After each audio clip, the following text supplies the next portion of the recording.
Good morning, everyone, and happy Sabbath. We are going to start with a word of prayer together.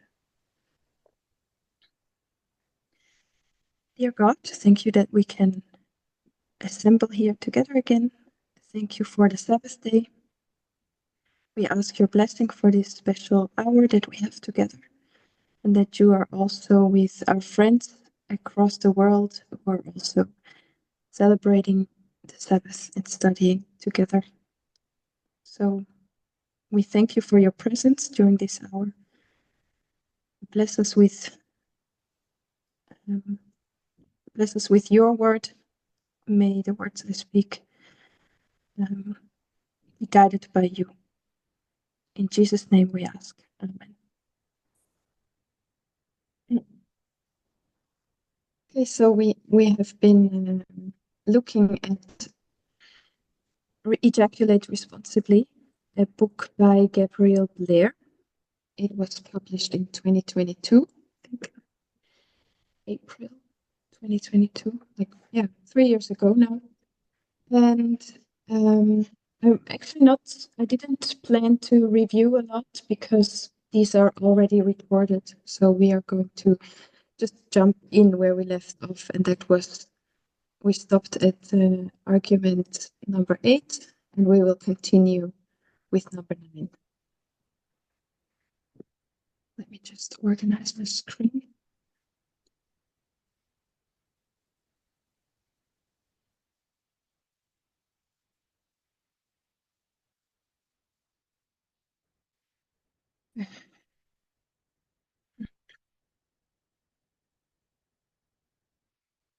Okay.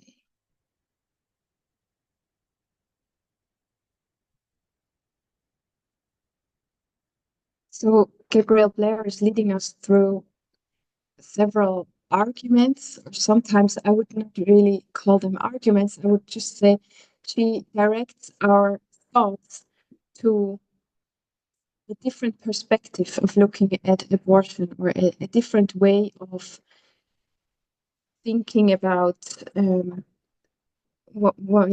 contraception, pregnancy, how we tend to look at these things in society, and then taking a different perspective on these points. And that's, she sometimes does that with quite provocative or quite extreme examples. Sometimes you might think her way of comparing something or giving a parable for something is a bit over the top or exaggerated. But I think she does that to make a specific point, because we tend to look at things in society in a way that seems so natural and so normal for us.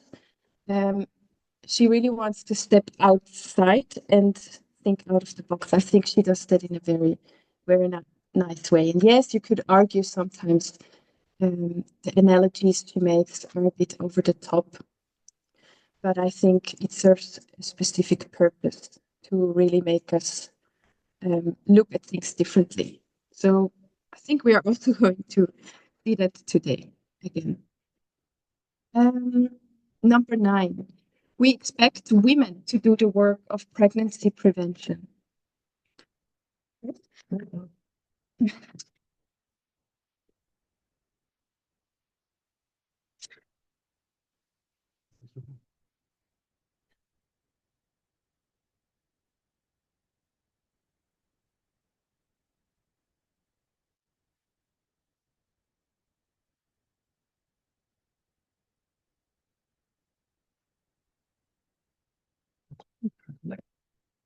Nee, ja, eigenlijk zo. Maar dan zien jullie niks. Ja, mij niet. In ieder geval.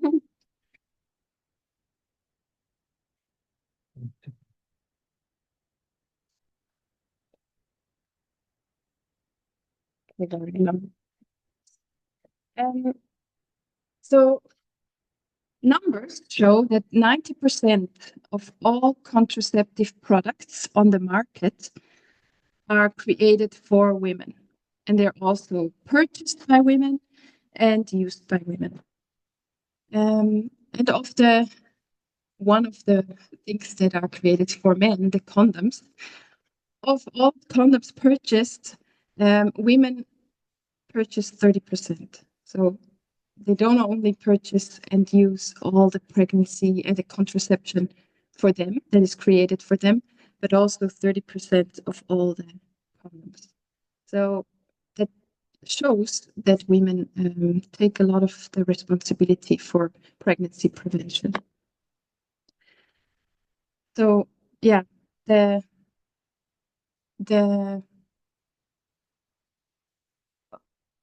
common, or how do you say, we seem to have agreed, like, okay, women don't want to become pregnant, so then it's up to them to protect themselves. And the burden, we put this burden, we already discussed this earlier, it's not just getting your birth control, it's not as easy as that. We often forget that it's a lot of effort to keep your prescription up to date, to make sure you get the right birth control. All these things require a lot of time and effort. We often forget, and the whole burden to manage this is put on the person that is fertile 24 hours a month instead of the person that is fertile 24 hours every single day. So I'll put down 90% of contraceptive products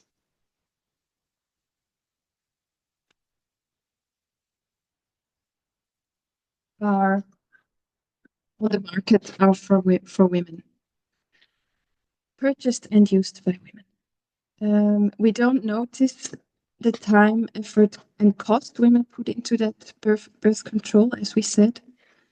There is hardly, would argue there is not a girlfriend who charges her boyfriend 50% of all the cost for doctor's appointments, for transportation to go there, and for the contraceptive devices themselves. It's just a given. It's just taken for granted that the woman takes care of these things.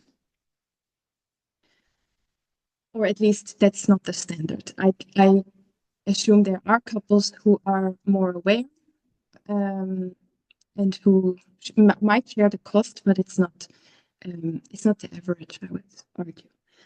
And are women angry because of that? Are we speaking up against that? No, because we as women, we were also just raised in the same culture, and we also think it's our part to act.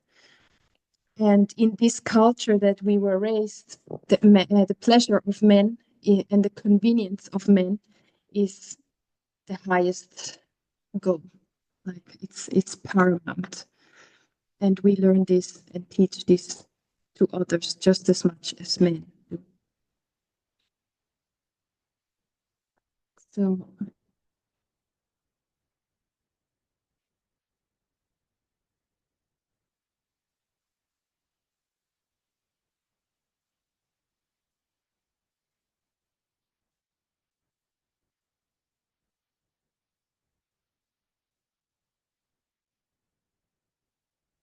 let's go to the next one. We don't mind if women suffer as long as it makes things easier for men.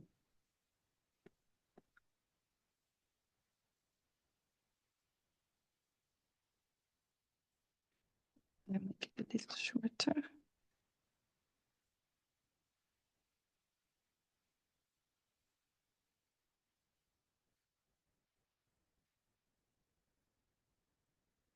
When it comes to birth control and really life in general, we favor preserving men's convenience, peace of mind, and pleasure over preventing or relieving women's suffering. That's a direct quote from the book, and it's illustrated with 4 examples. Number 1 is a 2016 WHO trial a medical trial into birth control for men. That was a hormonal injection that was lowering sperm count. And the trial was actually very successful. It was 96% effective, but it was stopped because there were side effects occurring. The men who took part in this trial experienced side effects. So what were the side effects? The most common side effects were acne, weight gain, and I think some more side effects of the same severity. The most serious side effects that occurred were this depression, and some patients or some people became suicidal. But these side effects are actually just some of the side effects that women also experience when they take different birth control methods. So it's sad that they stopped this trial because, yeah, of course, it confirms the argument she makes. We don't mind if women suffer as long as it makes life easier for men. Then there's another example that shows that. It's called the husband stitch.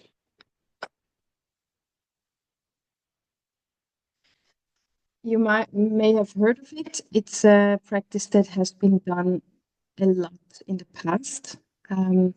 Nowadays, I think it occurs not so often anymore, but yeah, as it's actually now, it's more widely considered unethical, but it still does occur. And so the husband stitch is an extra stitch when a woman gave birth, then she had, and she was injured with birth, like she had tears in her genitals, in her genital area, then she needs those repaired. She needs stitches. And then there used to be a practice, or that's the practice of the husband stitch, that they just add a few stitches to make the vagina tighter, so that the man experiences more pleasure during sex after birth, because yeah, with birth your vagina stretches a lot, it dilates, and so it serves to preserve the man's pleasure during intercourse. But yeah, often that was done or is done without women even knowing, and sometimes at the man's request. And it can actually cause excruciating pain for the woman during sex. And often such women only found out later that there was a husband stitch was performed on them without them even knowing. So it's studies have shown that actually the effect of the husband stitch is mostly only psychological. The vagina doesn't even get really tighter. So yeah, it's another example where that shows us that the pleasure of men is put above women's well-being in society. We have another example, the IUD insertion. We talked about that as well, that it's often compared to a vasectomy when it comes to how painful an IUD insertion is, and also about when it comes to how invasive the procedure is, because both involve very sensitive body parts. An IUD insertion can vary from the pain you experience varies from just a small pinch, but there are women who also report almost passing out because of the pain. So it's very individual. But with a vasectomy, it's a standard that you get pain management, you get local anesthesia. For an IUD insertion, pain meds are rarely, if ever, used, and it's certainly not a standard that they are administered. So even though they are relatively comparable procedures, we seem to find it more appropriate to give pain, or we take it for granted that you give pain relief to men, but from women we tend to expect that they deal with the pain because I don't know why, but we expect it from them. And the same goes for pregnancy, for giving birth. These are things that we just accept being painful, and we just expect women to deal with the pain because, yeah, after all, it's natural. And so why are you acting like it's something you need pain relief for? We just accept it as something very normal to have pain.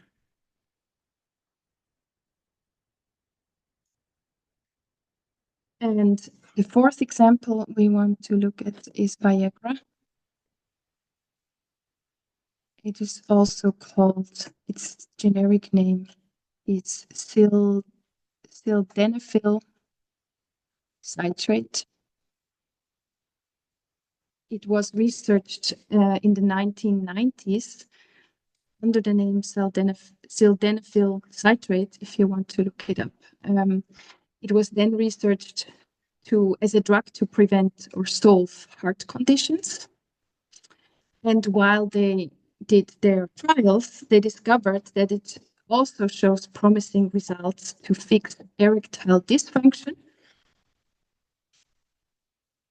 So men who struggle with getting erections. And the funders of these studies, these trials, they decided to pursue the research into erectile dysfunction. But later it was discovered that it also helped against heavy PMS, which is the premenstrual syndrome. So it helps against various symptoms of PMS, but the same panel of decision makers didn't decided against research in that area because it was not considered a public health priority. That's, of course, quite astonishing if you consider that 80% of women suffer from PMS in some shape or form, and that's about 3.1 billion women worldwide. Or is it in the US? Probably not worldwide.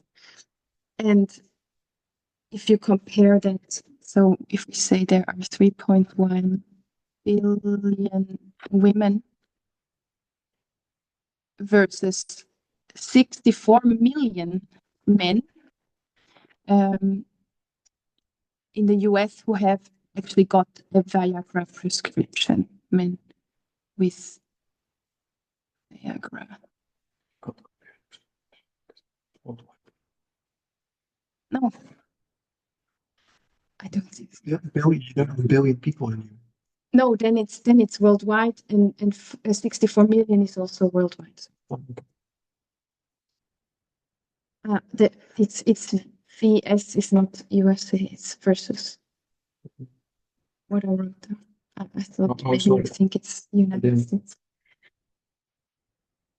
You said Oh, sorry, yeah. That's what you said. Yeah, because I wasn't sure, but of course that doesn't make sense to be worldwide. Yeah, I should. Okay, let's say. You're correct. We disrupted. No, I wasn't sure. That's right. Worldwide.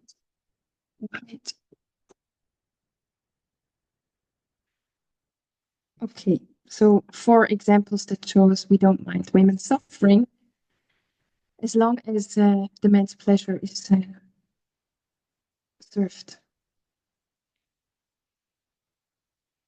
When the choice is between maximizing men's pleasure or minimizing women's pain, society will predictably choose men.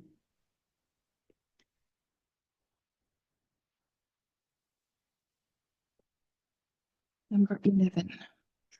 Society teaches that the man's pleasure is the purpose and priority of sex.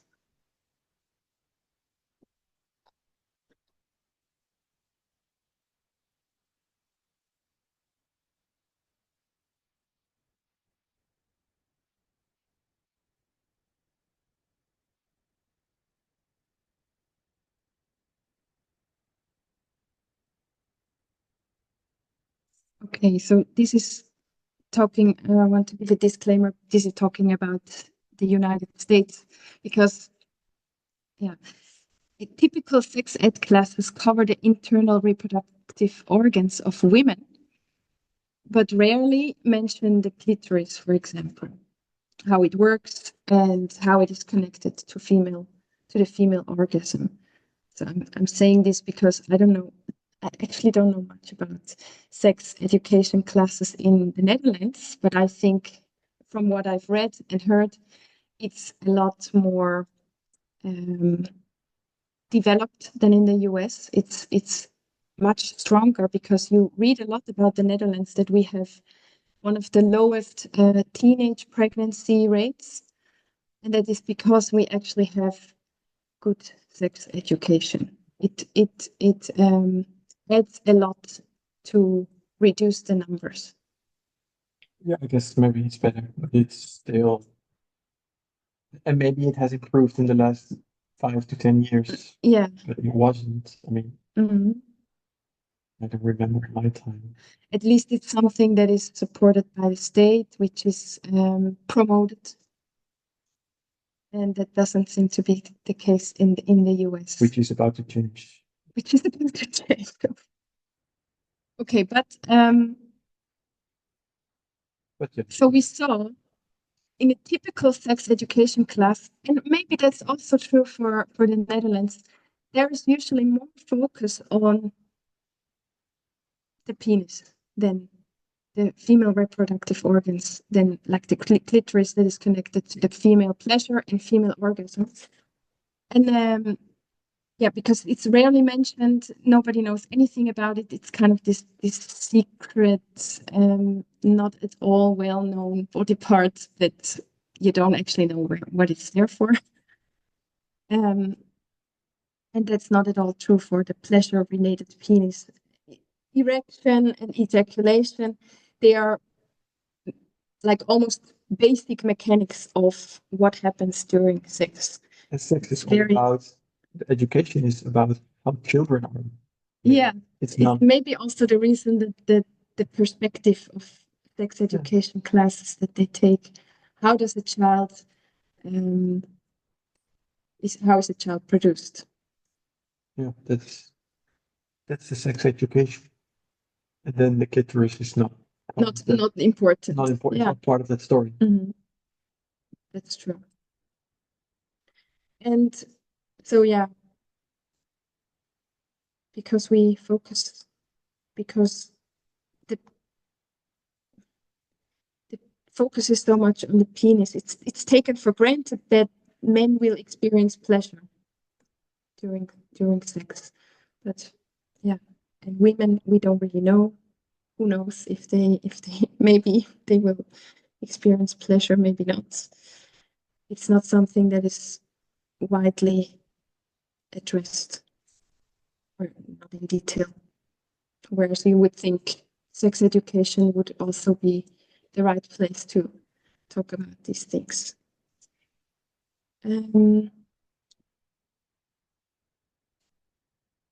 Because otherwise adolescents, they will find out themselves somewhere else, but who knows if that is of a good quality, that information that they will find. Most of it, you don't know where to look as a young adult. So sex is often presented from a man's perspective. It's not over until a man ejaculates, and once he ejaculates, it's over. So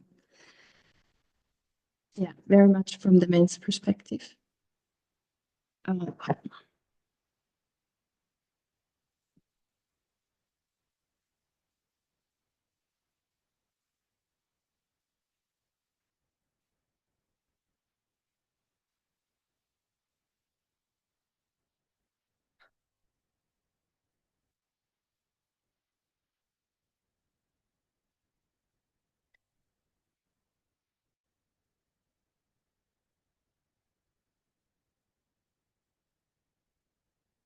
And the focus on male pleasure that we see there in sex education, you can see it everywhere, in series, in films.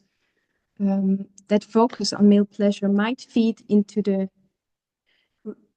some men's resistance, or majority, I would say, to use condoms, because if the pleasure is the priority, then why would you settle with a 9.75 instead of a 10 when it comes to pleasure?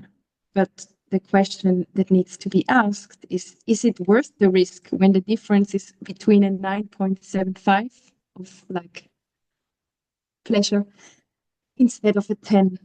Of course, it's not worth the risk.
Like, I would also just add the orgasm gap.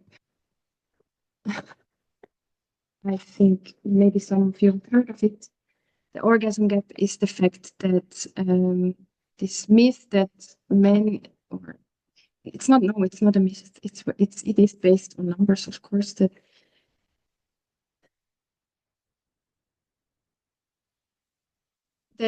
it's easier for men to orgasm than for women. If you look at the numbers, then the gap is biggest in heterosexual couples.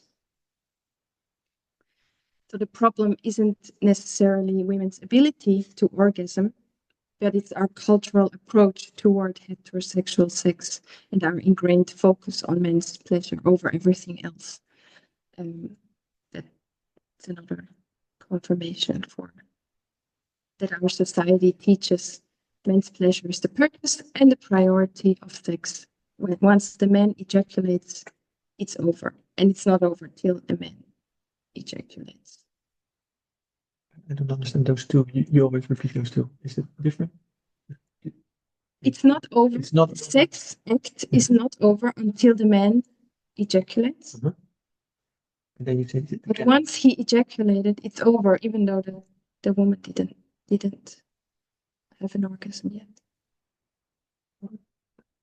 You say twice the same thing, or not? No. It's not over until a man ejaculates. So that means once he ejaculated, it is over. it's over. Yeah. No, I get. I think it's just to make the statement. Okay. Smaller. Okay. Yeah. No, I was wondering if you were saying two different things. It's just turning around the. Yeah. To show the cause and effect. Yeah. Or,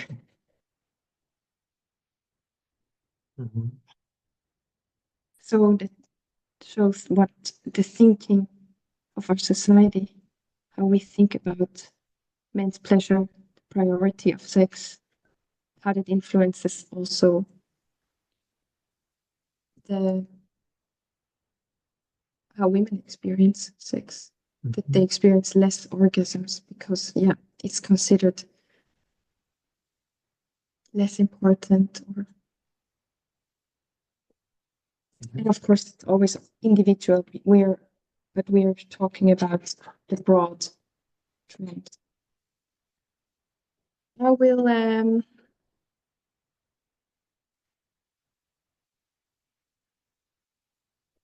yeah, I wanted to skip 12.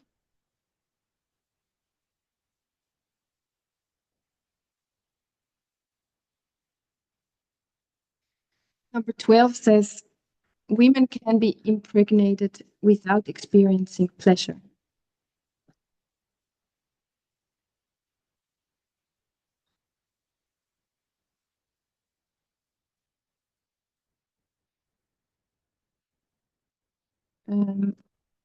I'll keep it short. And that's just to make the point that often sexually active women are blamed for unwanted pregnancies. So that's what we also call slut shaming. That if a woman is very sexually active and she gets pregnant, she tends to be blamed for her promiscuous lifestyle, whatever. But the point is that women can have as many orgasms. A woman can have as many orgasms as she wants, as much pleasure as she wants, and that doesn't cause an unwanted pregnancy. In the book, it says it this way. She could do nothing but have orgasms all day and all night during penetrative sex with multiple partners, and no unwanted pregnancies will ever occur unless a man ejaculates irresponsibly into her body. We need to understand very clearly that women enjoying sex does not cause unwanted pregnancies and abortion. What causes unwanted pregnancies and abortion?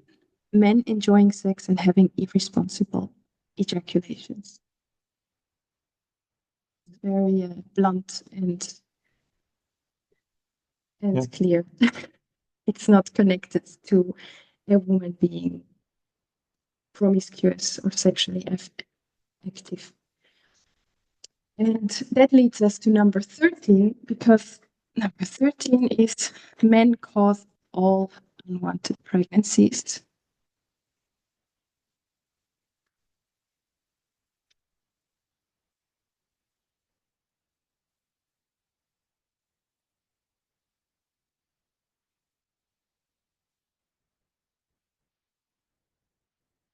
That sounds unfair because it always takes two for consensual sex. But that's what we usually think, and we should think twice because that's what 𝘃𝗶𝗱𝗲 wants us to do. We've already established that women cannot determine precisely when they are fertile. When you might remember, we looked at it in the beginning here. You're looking at the woman's cycle. Well, I also want a pointer, a laser pointer. We can see your mouse. You can see my mouse. Oh, okay. So this, you are looking at the woman's cycle here, and you have this window of about 12 to 24 hours that she's fertile. And here we saw that the sperm can survive 5 days, so you don't really know. You'd have to be very safe. You'd have to not have sex before that fertile window as well. But you never know when this fertile window even occurs. So that even in studies with multiple women, there's a great variation as to how long this window is and where it occurs. And even if you look at one woman, in her lifetime, this window could shift from here to here. It could be somewhere here again. And then after pregnancy, her hormones are completely different. And then it's at another place. So it's not reliable. And there's no way to reliably tell when you're fertile. for a woman. So we've already established that women can't determine precisely when they are fertile, nor can't they move their egg out of their body or hide it from the sperm. And that's not the case with men. Men can control and move their sperm. They have that control over their fertility.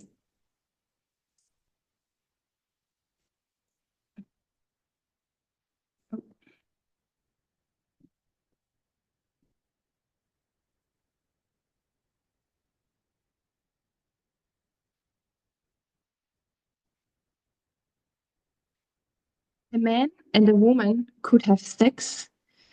She could orgasm, get dressed, and leave without being impregnated, without getting pregnant.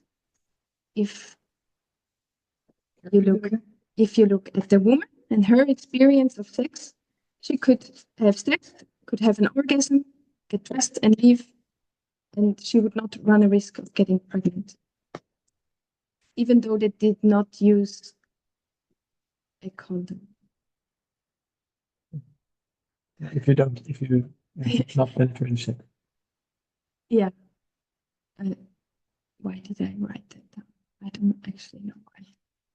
But of course, sex is not necessarily because, sex is not necessarily penetration.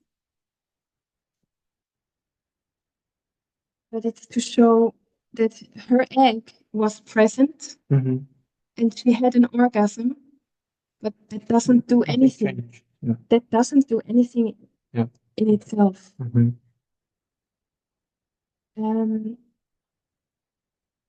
So, and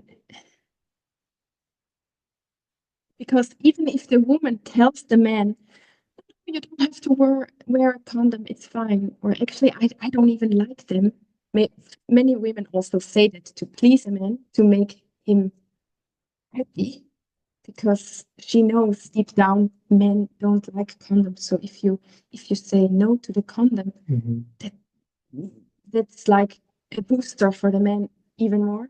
So even if the woman says no to the condom, he still has the right to refuse to have sex without a condom. It's his. In the end, it's the man's decision not to wear it.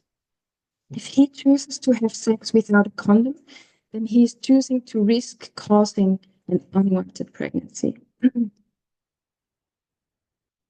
If you tell someone to do something irresponsible, and the other person does that irresponsible thing, then that's on the person and not on you.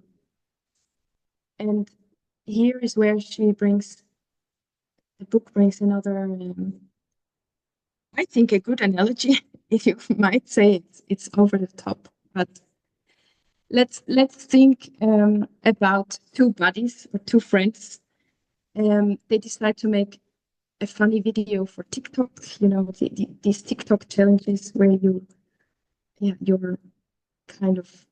challenged to do something stupid. So, and friend, you have two friends. Friend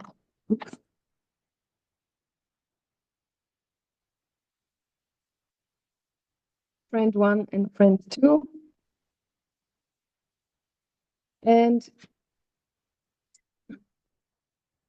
friend number 1 suggests, let's film a video. Let's, wait, I'll have to. Okay, friend 1 suggests that friend 2 shoots him with a gun and films it for a TikTok video. Of course, that's very stupid. So friend 1 suggests a very irresponsible thing. That is irresponsible. But this person didn't kill anyone.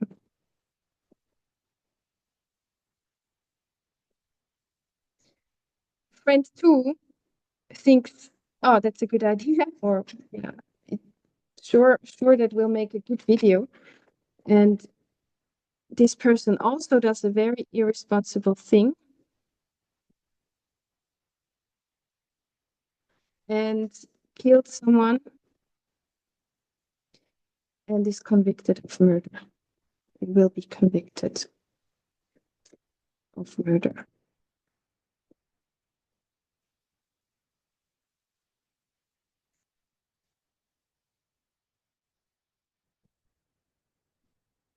These two irresponsible actions were not equal.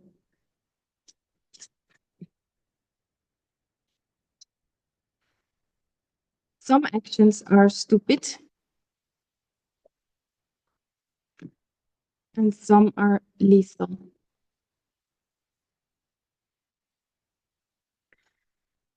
If you take that to the woman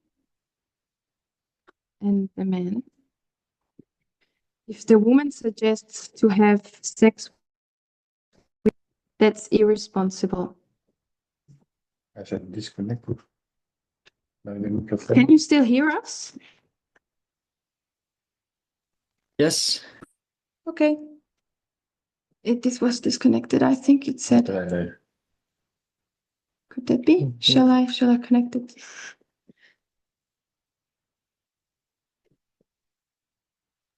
I can hear you fine. You.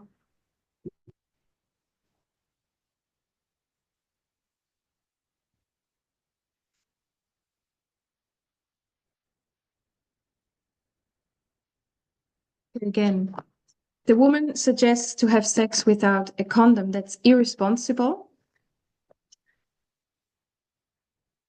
and ill-advised. But his actions to choose having sex and orgasm without a condom is not only irresponsible, but it also can cause pregnancy. It has consequences for on the body of someone else, whereas this is just stupid, as we saw in the in the example above. Does that make sense for everyone? Yeah. You missed it. Yeah, well, friend one suggests, let's make a video for TikTok. You shoot me and film it.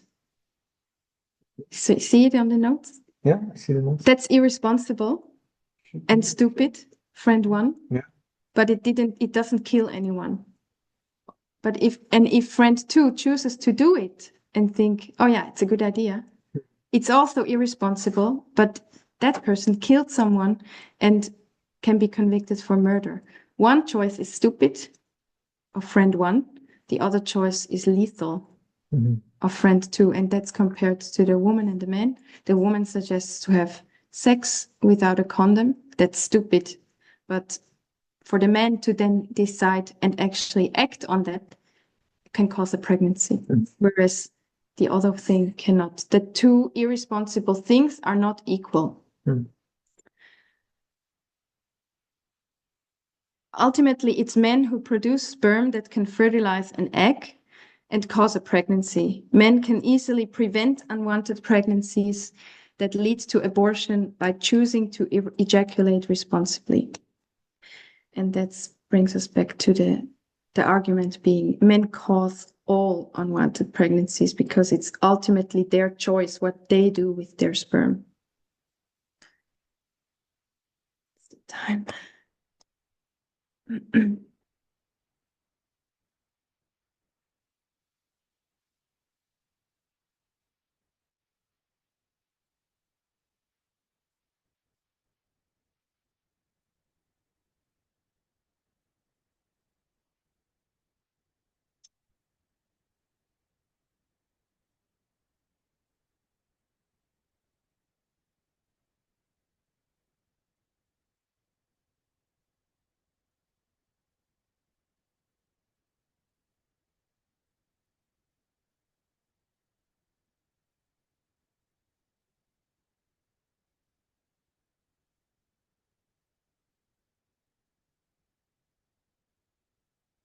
So number 14 is we expect women to be responsible for their own bodies and for men's bodies.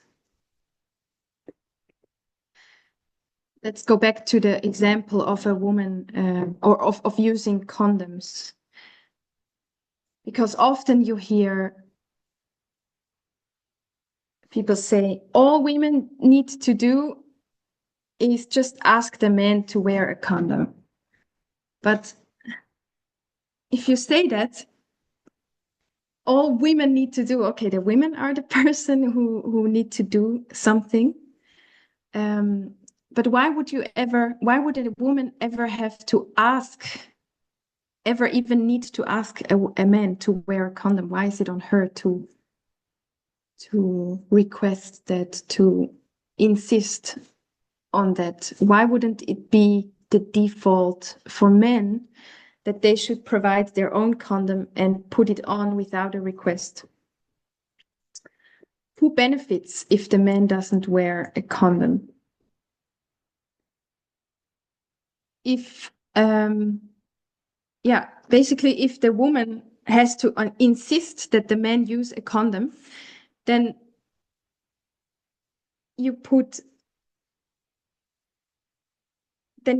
I think, then you put 100% of the responsibility on the woman, don't you? If the woman has to insist. How is that 50-50 then? And haven't you then described an irresponsible man if she has to insist? And so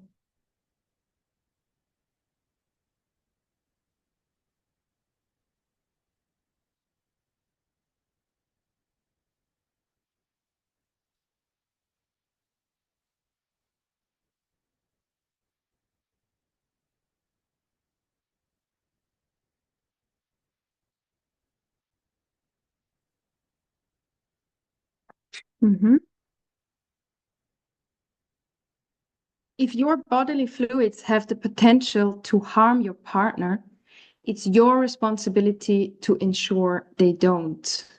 Let's say you have a sexually transmittable disease, an STD, then it's also your responsibility to inform your partner, to take necessary measures to prevent from spreading it to someone else.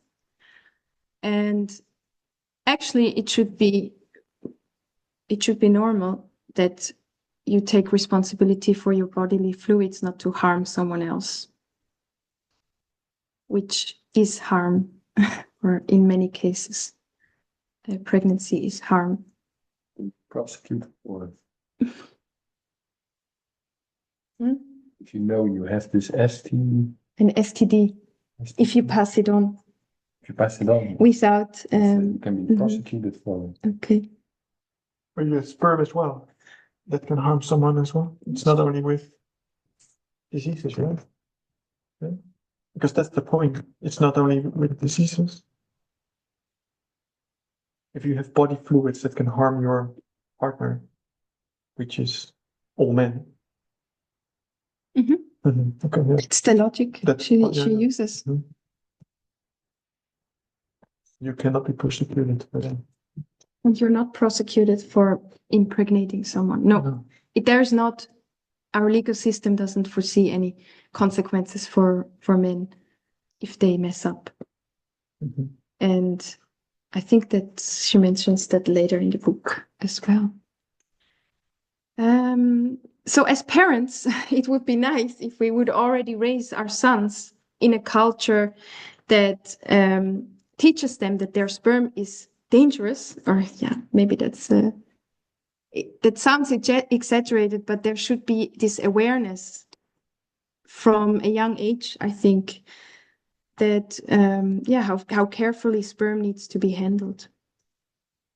Our current culture doesn't actually expect men to be responsible for preventing pregnancies. Our current culture doesn't even expect men to provide their own condoms.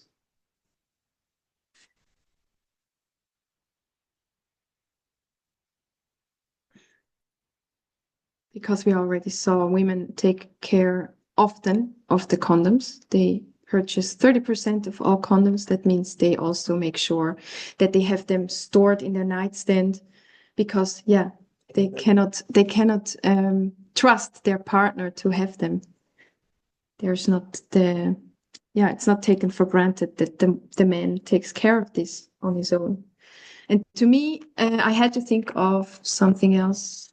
Wait, or we are going to discuss that later down as well. Let's keep that for later.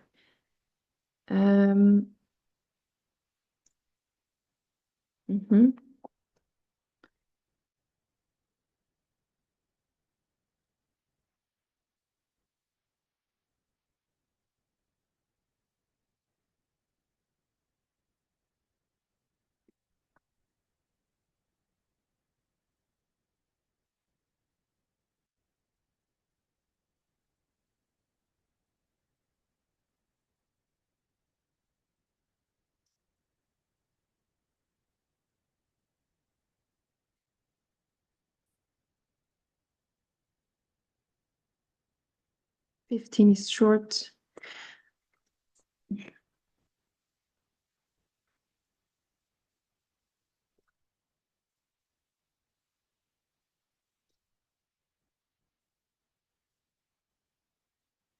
If we focus on abortions, because we want to reduce the abortions, we want to get rid of them, but focusing on abortions alone will not change anything, because abortions are just a symptom of a problem that lies deeper.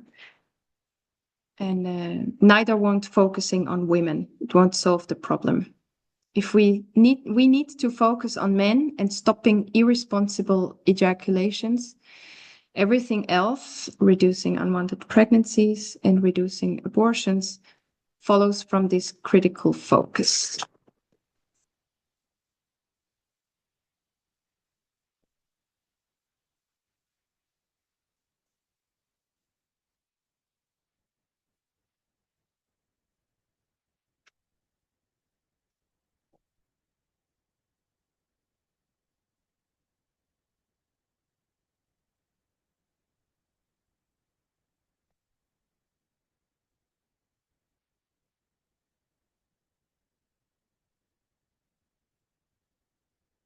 Number 16.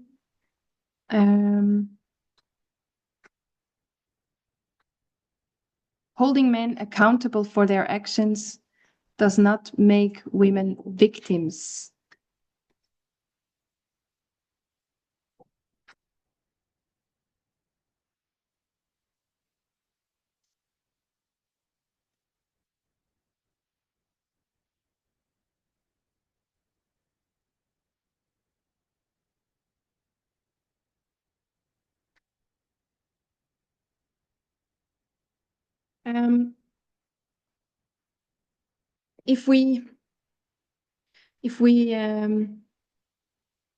We're not taking away any responsibility from women if we say men cause all unwanted pregnancies, and if we ask them to take responsibility, because enduring pregnancy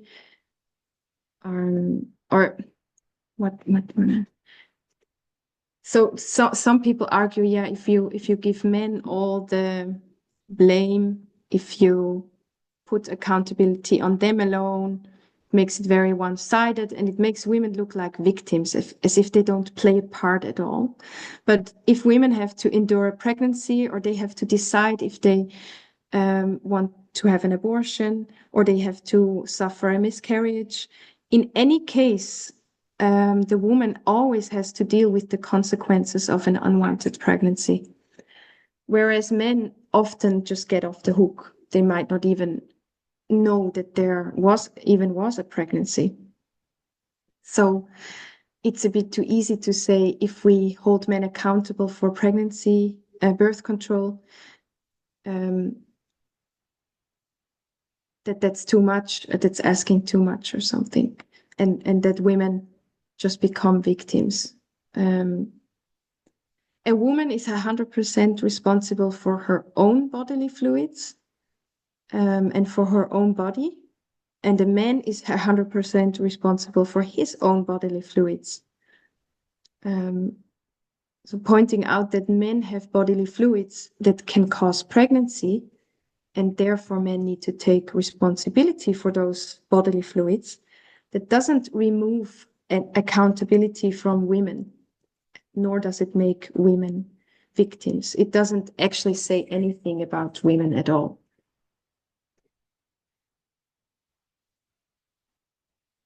Does that make sense? The problem is it is because blame, when you say men are 100% accountable, It sounds like you're. it sounds like you are it's not balanced anymore, and like, oh, you put everything on men. The problem is that it's out of balance at the moment, Yeah. and you want to bring it into balance. Yeah, thank you. That's a nice summary.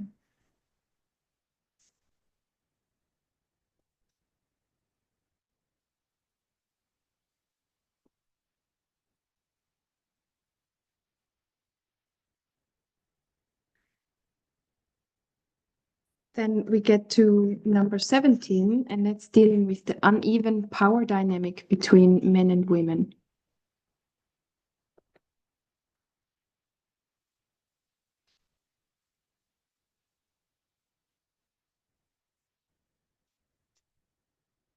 The uneven power dynamic between men and women is real and can turn violent quickly.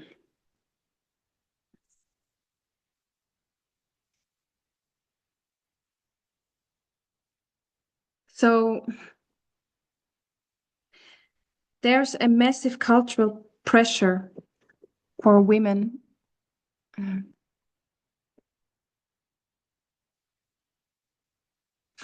to put men's pleasure over protecting themselves.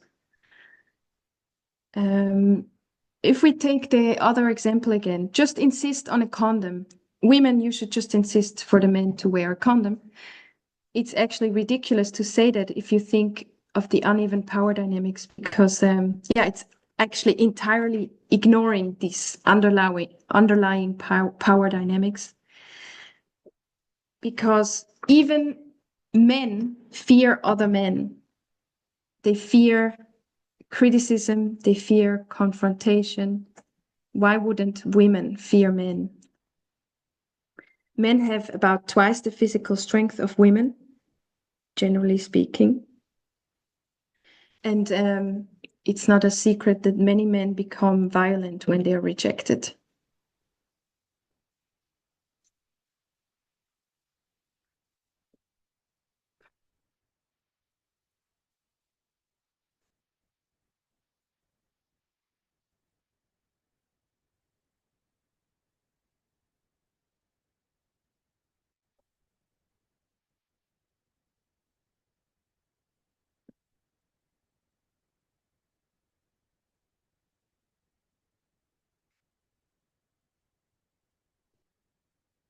Women face the risk of emotional rejection, verbal assault, being kicked out of home, hitting, choking, or rape.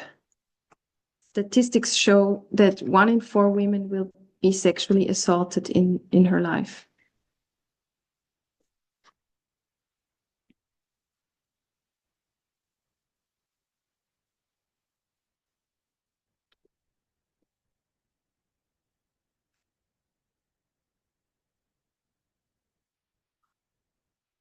And 30 to 35% of men admit they would rape if they knew that they would legally get away with it.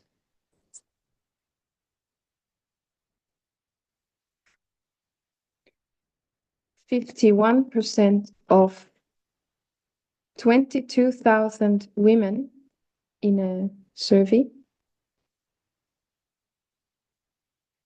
have said that they have woken up to a partner having sex with them while she was asleep, without having given consent, of course.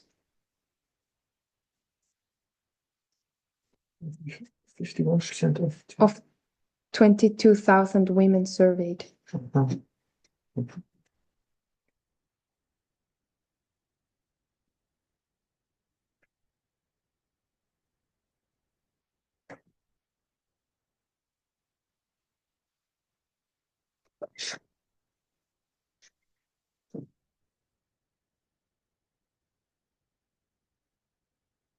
Now, often women are blamed for not picking better men if there is violence and women end up being abused. Then often the question comes up, so like, why didn't you notice that it's this kind of person, this type of person? But abusers are everywhere among us throughout society. And do men identify the abusive men in their lives? Do you know which men around you, if you walk on the how do you say, schoolyard, and you see all the parents of your child's friends, do you recognize who is an abuser and who is not? It's not something you can see, or you can guess, or you can feel. Statistically, every man knows abusers in real life. There are abusers among his co-workers, his neighbors, his group of friends, and his church congregation. But men don't seem to know which of the other men they know are abusive. So why would women be able to know this?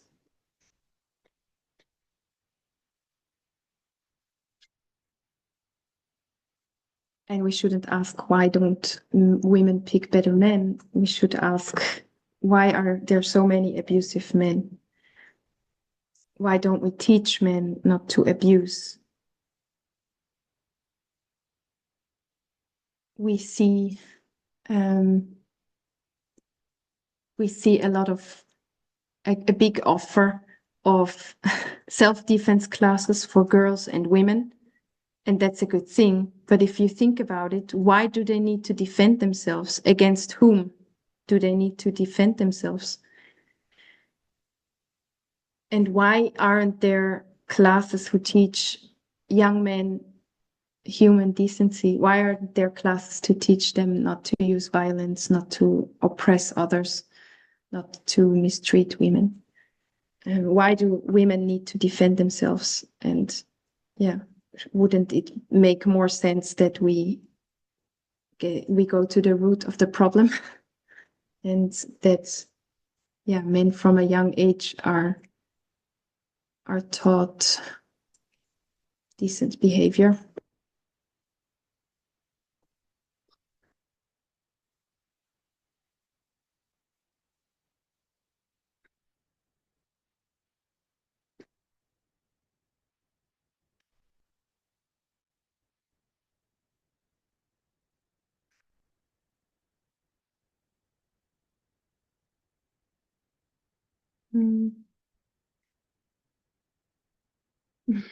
I'll call it. Oh.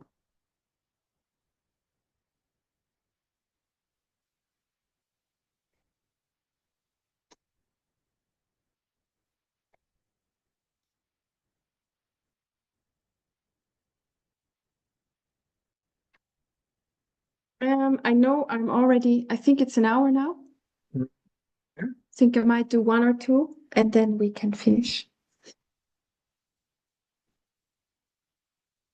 Still 10 left. Yeah. I knew we wouldn't finish, but yeah. I think I actually had the goal to get to number 19 today and then finish the next time. Number 18, a woman can't walk out on a pregnancy.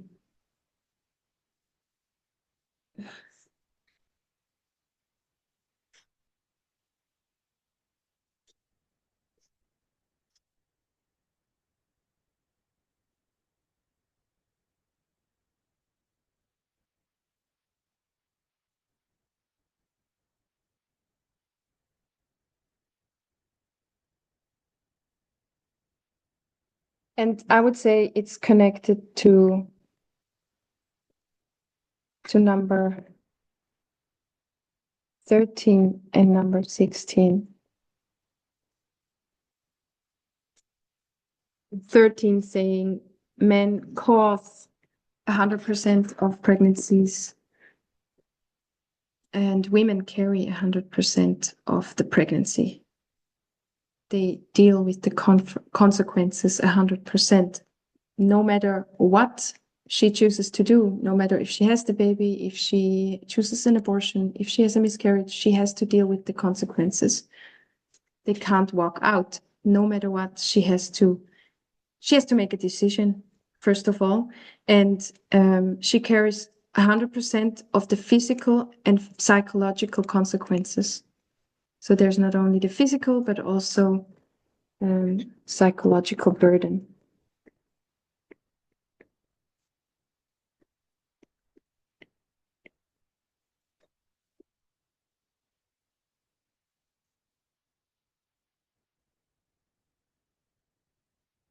And we are keeping that short. We've jumped to number 19.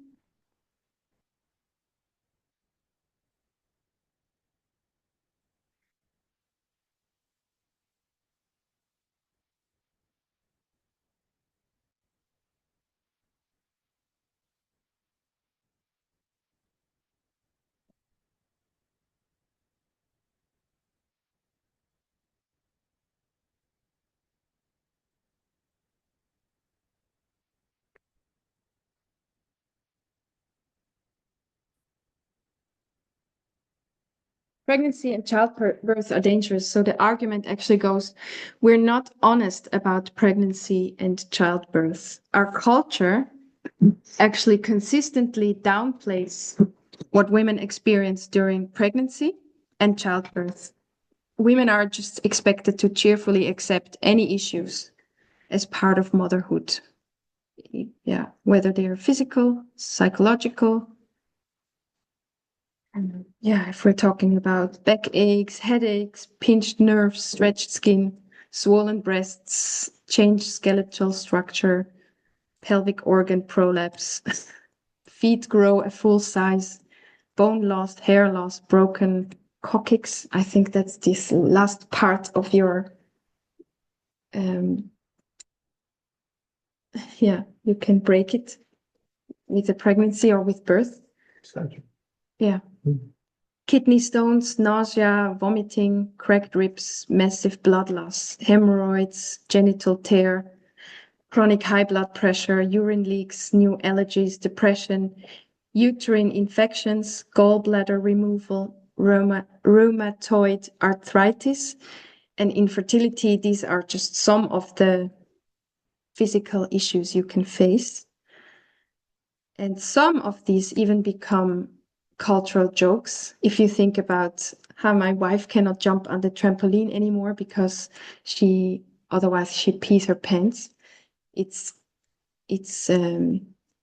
something that can occur after pregnancy because your pelvic floor gets so stretched that you can have difficulty with incontinence. That means that your urine leaks. You don't have the same control on your urine anymore. It's something that is not discussed at all. It's not very well known because nobody talks about it. It's shameful. Women are embarrassed about that, of course. But yeah, it's very common for women to have that after childbirth. So yeah, and it's of course not funny. It's not a joke. If we would turn it around and think about what if men were the ones who were pregnant and who had all these issues, would we laugh about it?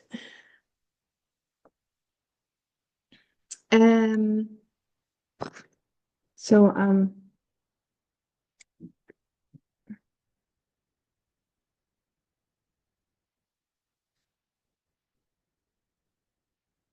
women's experience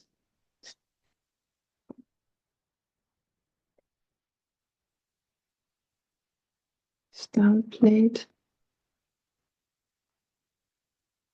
Happily accept.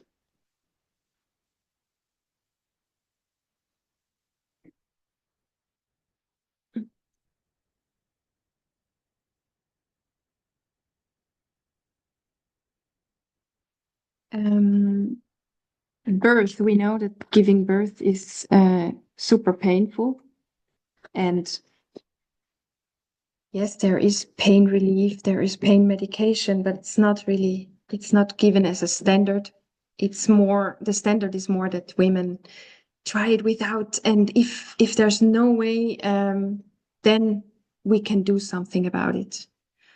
Even women themselves, they think, yeah, I'll try to do as much as possible without, but then if there's an emergency, I might take something, but not otherwise. Why is that? If it's known to be so painful. I was just wondering, if you get stitches after giving birth, are you then having Are you numb? Yeah, I did. I can remember. I think so. Not always. Depends, I think. Not. Because the argument with the vasectomy is you get stitches and you're like cut in your stitches, so that needs. Yeah, it's a good question. I would actually have to look it up.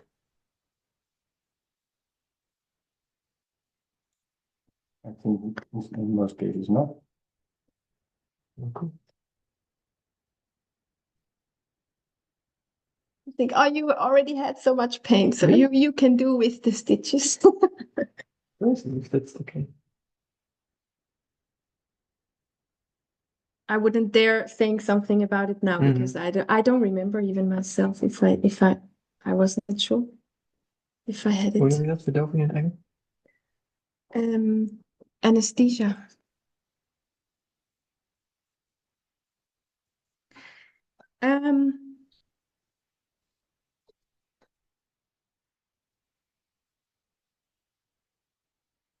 And then once you have delivered your child and you have problems, physical pain, or I mean, if you had stitches, it's a wound. It can be very painful, and you might need painkillers, but yeah, then you cannot take them because you poison the breast milk, and you don't want to poison your child. So you're just also, again, you're accepted to live with the pain. Expected. This one has really surprised me. Pregnancy and childbirth have become a lot safer, but they can kill you. In the US. Okay, wait. Can kill you. In the US, it's known that a pregnancy is 1.5 times more likely to kill you as a car accident. More likely to kill you. What? Higher death toll, do you call it? Yeah, death toll than car accident. Or risk, death risk.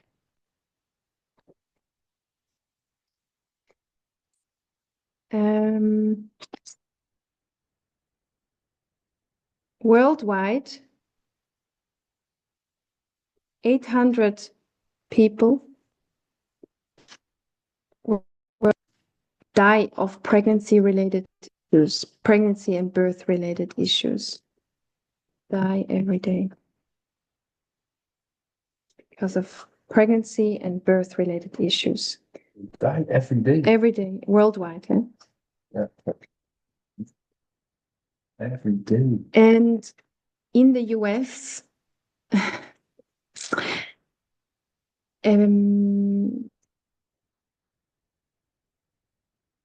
the number one or the leading cause of death for pregnant women in the US is murder by their partner.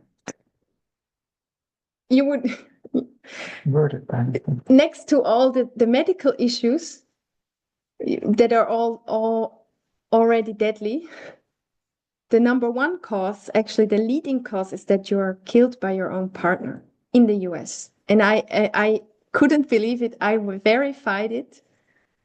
And there are these sources, there are studies that have shown that.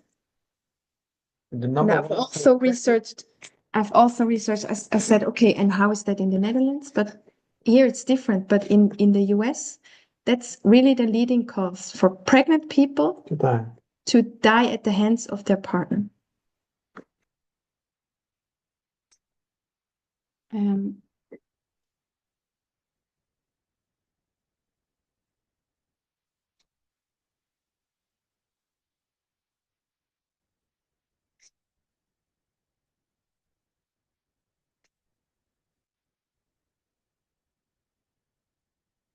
Not even the medical ones.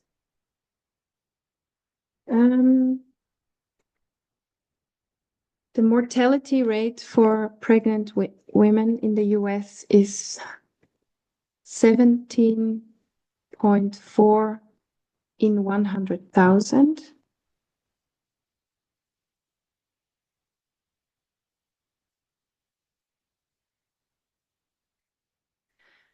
And for a police officer, it's 13.5.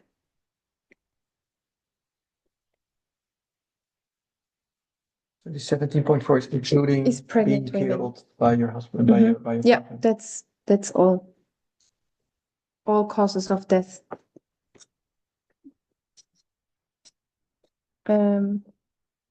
Mortality rate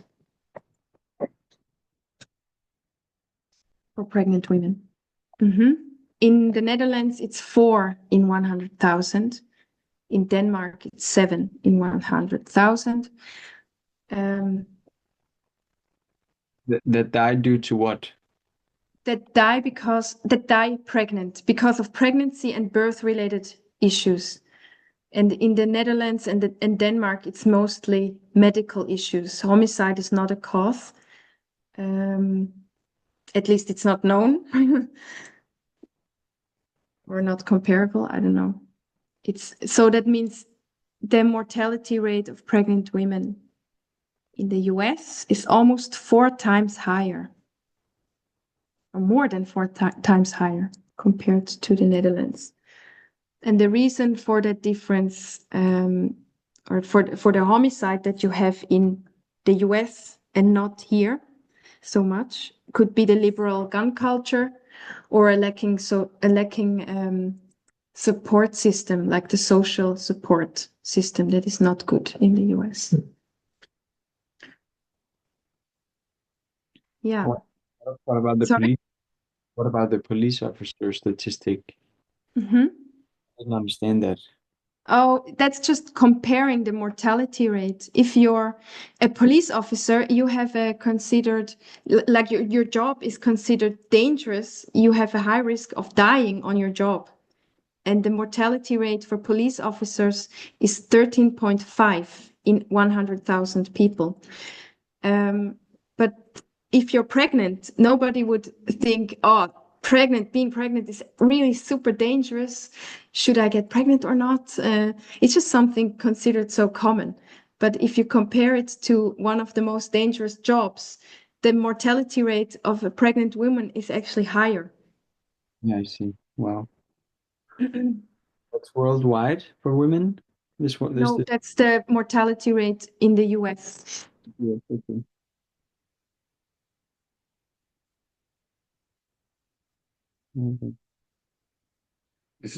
Can you compare these two? Because pregnant, you are police officer. It's a longer period. It's even more. That's even more dangerous. Yeah, It would only make the argument stronger. Yeah. So it's comparable, but it makes it only stronger then. Yeah. It's crazy. It's a good question. You're just comparing mortality rates. Yeah. It doesn't say on what period of time. Yeah, Yeah. you say that mortality rate for a police officer during the whole period that they serve is much higher than. Pregnancy and birth related. I think maybe there were more details. I think sometimes they also include the first year of your motherhood. So pregnancy and then motherhood the first year, and then that's but it's not a long time. It's not a long time. So yeah, there's not really a meaningful discussion of unwanted pregnancy or of pregnancy and birth being so dangerous and connected to so many risks. Right. And if we don't have this discussion, if we don't take it into consideration, then we cannot have a meaningful discussion about abortion either, without acknowledging that pregnancy is so risky and so dangerous. It's easy to trivialize risks that you don't face yourselves, but you're happy others to take. Because pregnancy and childbirth are so common, these risks are often just brushed off as something minor. It's like, yeah, it's just 9 months. It's a bit inconvenient, and then a bit pushing at the end. It's like, yeah, then it's a bit painful, but that's it. Yeah. And I think this should also be part of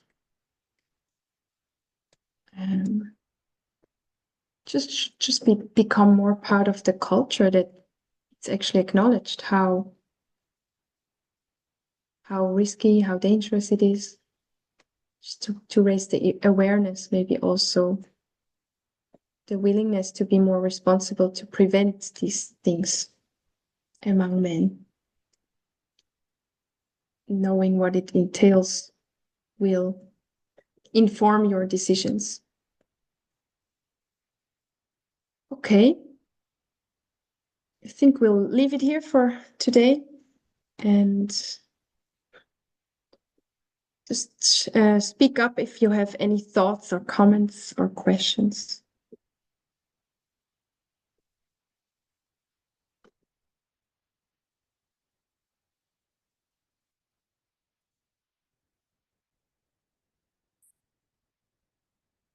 And if not, we close with a prayer. Maybe afterwards. Yeah. Time. Okay, let's finish. Thank you, God, that we had time to think about ejaculating responsibly again, that we had the opportunity to take a different angle on this topic, to think about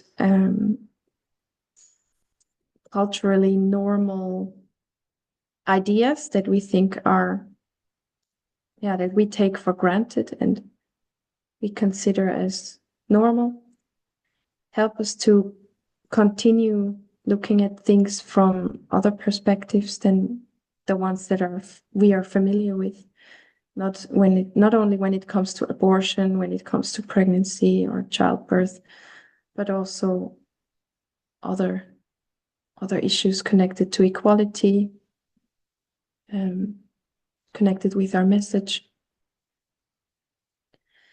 We thank you for the eye-opening light that you sent us, and ask you to be with us on